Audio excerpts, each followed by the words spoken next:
Ergonomics is the science of designing the workplace and work organization to fit the worker or the employee rather than having the worker's body be fitted into the job at hand.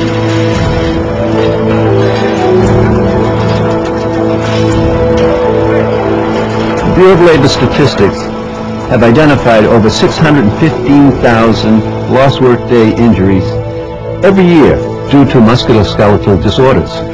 These are the soft tissue injuries, the upper extremity injuries, and especially the lower back injuries.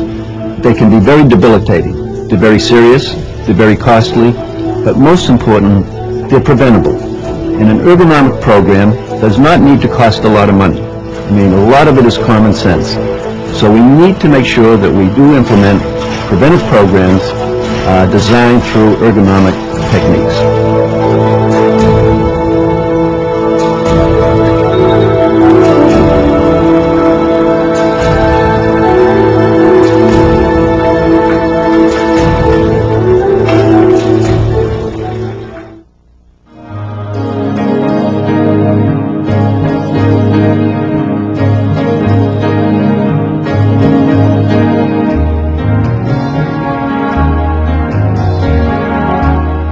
When I look at key success factors for an ergonomics program, I believe one of the first things you have to have is the support of top management. Top management doesn't have to do a lot. They just have to be there to support it, encourage it, and let the people know they believe in it as well. The group that really has to be there to make it work is the group that's running the plant, that's designing the product. It's all those people. So it's the people on the assembly line floor or the machine floor. It's the mechanical engineers in the manufacturing operations. It's the design engineers. It's all of the people that really put that product, that plant, that whole system together. To get the benefits of good ergonomics, the employees have to be involved in it. And when they're involved in it, things really happen and you see motivated, excited employees. The union negotiated the ergonomic committee in the master contract in 1990. And the reason we took it to the table was that our members were getting hurt on the job. And there was no violence, no accidents, but over a period of time they were working and winding up hurt. Losing a lot of time and money. And once you get carpal tunnel and some of your other CTDs, there's no cure. So your life is changed or ruined forever. So we wanted to prevent that. About 4 or 5 years ago, I started becoming aware of the employees' complaints as to wrist problems, shoulder problems, back problems. And since we didn't have a procedure in place for ergonomics at the time, I started to keep my own logs of what the employee was doing, the type of work they were doing, and the type of complaints. The safety committee decided to look into the problem and found that there were consultant firms out there that would come in and train them so that they could properly look at the jobs and know how to evaluate and how to rectify the problems. At Melrose Park, we focus on a series of goals. We also follow a number of measures of safety and of productivity. Ergonomics is one of the areas we track, as well as the overall health and safety. What we saw in 1996, for example, is we had no repetitive trauma OSHA reportable incidences. That's a substantial improvement over past years, but it's only come through an aggressive program coordinated through our committee. We've been able to reduce our workers' compensation costs so that they're only 1/5 of the state average.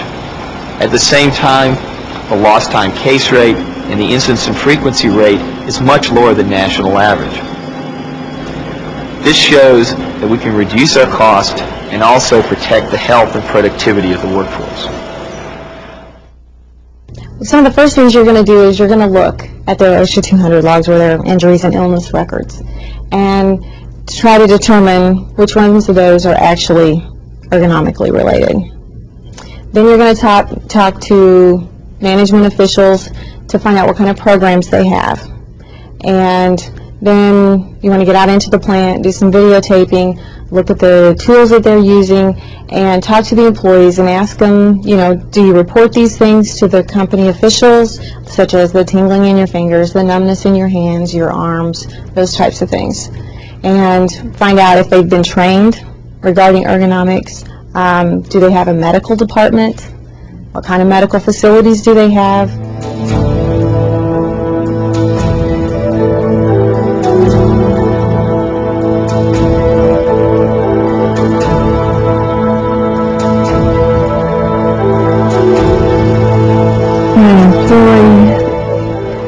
Feels pain or discomfort in the workplace, they are encouraged to report this to their supervisor.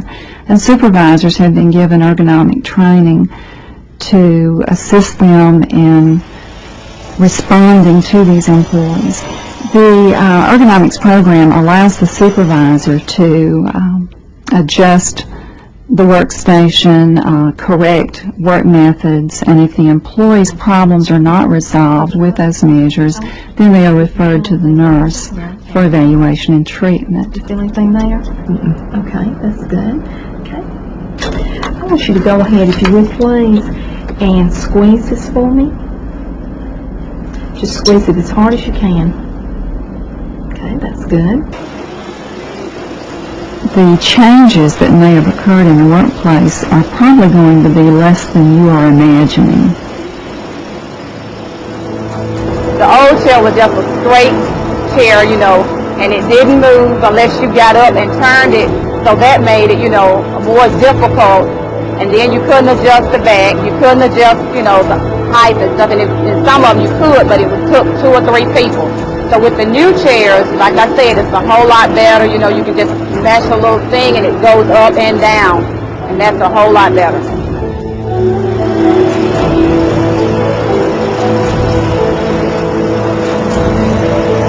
We also have bundle trucks. You don't have to pick up the whole bundle. You just, you know, you're able to pick up one garment at a time. And that way you don't have to, you have to pick up the whole thing, you know, at one time. And that makes it a whole lot easier in handling. And you can also just push the truck up from one, you know, operation to the next. Another thing we have is folding tables that you can adjust them up and down because, you know, we're all not the same height. So with, you know, when you're folding, you're able to lift the table up for taller people and down, you know, low for shorter people. In the last 6 years, we've experienced over a 50% decrease in the number of illnesses that we had reported before then. We are averaging about a little over 2 illnesses for every 200,000 hours work. Kind of give you an idea as far as the frequency is concerned. Dollars, we started parallel to rates. We noticed as our rates went down, as far as illness is concerned, our dollars did also.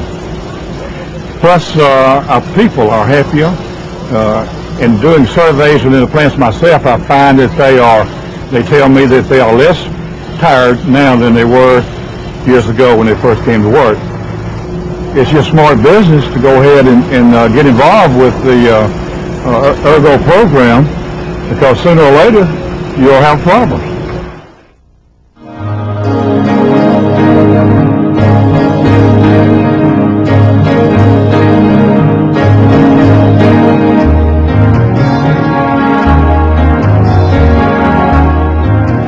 In the beginning, most of the people that we'd come in contact with in our small town, when it had to do with a government agency or any kind of an inspection, everything we had heard was that these were people to avoid and you didn't want to have anything to do with them. And at one time we did have a surprise inspection, and in that process where, there were a few things that they pointed out that were wrong, and there was really a lot more to be gained by asking their opinion and saying, what should we do here? How should we construct this finish room so that it'll reduce our premiums or be safer in the case of asking OSHA?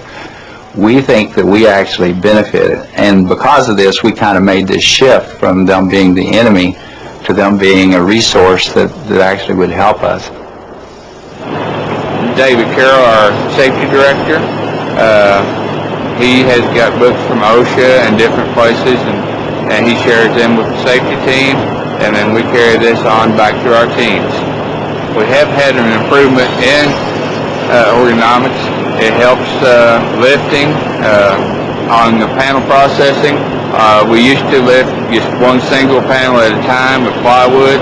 Now we use forklift where we pick it up and we have a lift that works it up onto the table. We don't have to squat and pick up as much. All the people in the plant, all the workers I've talked to have really appreciated the ergonomic innovations, and it's helped them work-wise and health-wise. Our initial analysis of our need for ergonomics or to incorporate ergonomics had to do an awful lot with just reviewing the work centers. We have forms that we use for our work centers, and those forms can be filled out. How many times you have to reach, how many times you have to lift, or how much do you have to lift? Does this work center require bending? Does it require reaching? And some of those activities can be reduced when you really document all that has to be done for each work center to complete the job or the production job at hand. Oftentimes budget constraints are an issue in any company, and it certainly is in ours. And so the things that we could fix very easily or very quickly, or perhaps the person could fix it themselves, we gave them the time to do that and the resources, and typically it didn't cost very much initially for some of the smaller improvements. We've put in place some fairly inexpensive lift tables and that can lift the tote of parts where a shorter person can reach it or a taller person doesn't have to reach down quite as far. And a vacuum lift is very helpful too if you have an area for a vacuum lift. We find that when a person comes to work at 7 o'clock, that by 9 o'clock, that first break, that's typically the amount of time we would want them to work in a certain work center. Now, certainly not every work center, but the ones that are especially taxing on the hands and the motions and the arms and the lifting. And they'll rotate to the next work center within that team if it's appropriate. And we find that that gives people a variety of things to do. They enjoy their jobs more, but it also lets those muscles have a rest. That specific group of muscles that they might use, whether it be lifting or using a screw gun or a nail gun, or perhaps in a spray booth where they're doing a lot of triggering, they need to let that rest. Because of some of the things that we've changed as far as like angle tables and some of the work centers that we have lift stations, people don't get as tired and they can produce as much starting in early in the day as they can later in the day. So I don't think we've seen anything that's really cost us, especially in the long term. We find that most of the ergonomics things we put in place have really been very helpful, not just in reducing injuries, which is very important, but also in productivity. The most important factor when I'm in a facility and I'm looking at an ergonomic program is to see that the employees are involved, that they've received training, that they know that there's a program, that they recall the training, that they have been trained, and that there is some mechanism where the employees share that information with management.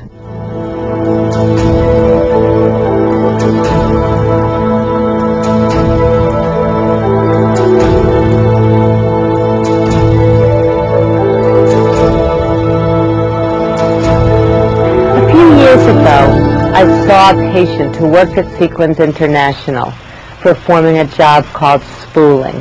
She came to me complaining of right shoulder pain and described that her job required her to go like this all day long. So she was turning a crank with her right arm and with her right shoulder elevated and in constant motion. It turned out that she had a condition called rotator cuff tendinitis. And because this can be serious, Laurie Kellogg from the union's Health and Safety Department went out to Sequins. What I started with was just confidential health symptoms surveys of the workers. And I found out that almost 75% of them were experiencing pretty serious pain of some kind or another, and some of them very serious pain. And I took that information to management without giving any names, just the aggregate results. And we started talking about what a serious problem there was in this factory and how the union could help. I'm working here almost 30 years. I've done most jobs in the factory, so I'm pretty familiar with most of the processes. I have been plant manager. I'm currently human resource director. When I first heard that we had a problem in a particular department called the spooling department, I wasn't so sure I believed that the problem was being caused within the factory. I started off with videotaping the jobs all different positions, each of the workers. And those videotapes were used to further educate management, the supervisors, and the workers. We did extensive educational programs with the supervisors and the workers so that everybody could give their ideas about what was wrong with the job and how to find solutions. She came down, we looked at some videos and got some education, the supervisors and some of management, and realized at that point that the process that we were asking the workers to do was certainly adding to this carpal tunnel syndrome problem. The classes we had were very helpful, educational, because it taught us to explain where the symptoms were coming from, where we had the symptoms, and how we were to go about it. In reviewing OSHA 200 logs, it's important to realize that often what will be written is a symptom, such as right shoulder pain, so that, for example, the garment worker I saw who came with right shoulder pain turned out to have a rotator cuff tendinitis, but that would have been reported as right shoulder pain. Carpal tunnel syndrome might be reported as wrist, hand, or finger pain, or even numbness. So it's important to realize that symptoms of pain, numbness, tingling, soreness, anywhere from the neck down into the arms can be due to specific upper extremity musculoskeletal diseases. Some of the people that haven't complained about problems that exist, when they see improvements are being made, will then feel confident that they can talk about some of the pains they have. So I know that when I talk to some people about putting in ergonomic programs, initially they take a big hit on their comp insurance, because that's when you open up Pandora's box. But the long term, it ends up reversing. We have gone from 1 year having $96,000 in comp claims, 18 cases being carpal syndrome, to in 1996 we had $4,500 in comp claims in 5 cases, none of them being carpal syndromes. Bueno, primeramente esta silla tú la puedes mover para abajo como para arriba, lo mismo el pedal de abajo la puedes bajar según cómo te sientas, lo mismo la máquina la puedes mover, subir, también acá esta la puedes levantar, puedes trabajar también parada, puedes usar el pedal parada y también la puedes bajar esto, lo puedes subir y bajar, ¿ves? Como bajarla también.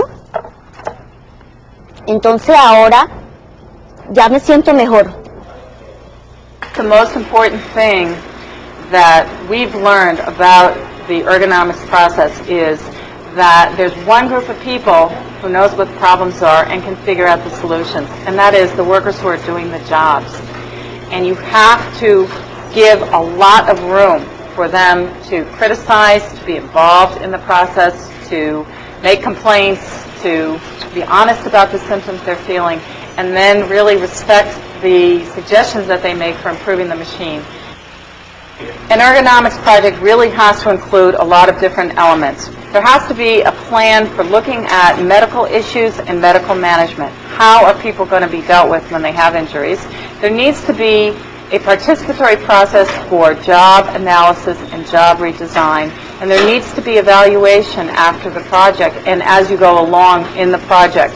You need to look at what you're doing, how people are reacting to it, what their feedback is, and whether they like certain changes or want to see other things change. It needs to be an open structure where there is full participation by the workers and the management and supervisors.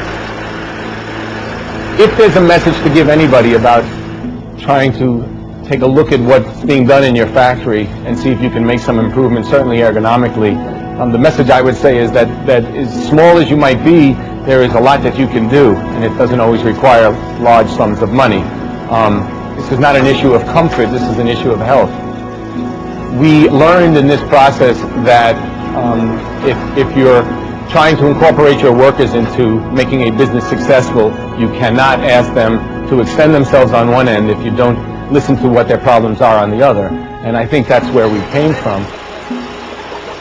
People just became so much happier in the workplace and doing their job. It's kind of like they got rid of all the annoyances and all the things that bothered them, you know, day in and day out on a daily basis, and they didn't have to do that anymore, or be disturbed by that anymore, so they could concentrate on things that impacted the business issues. We know these programs work. With management commitment, total employee involvement, dedication to the job, you'll get excellent results.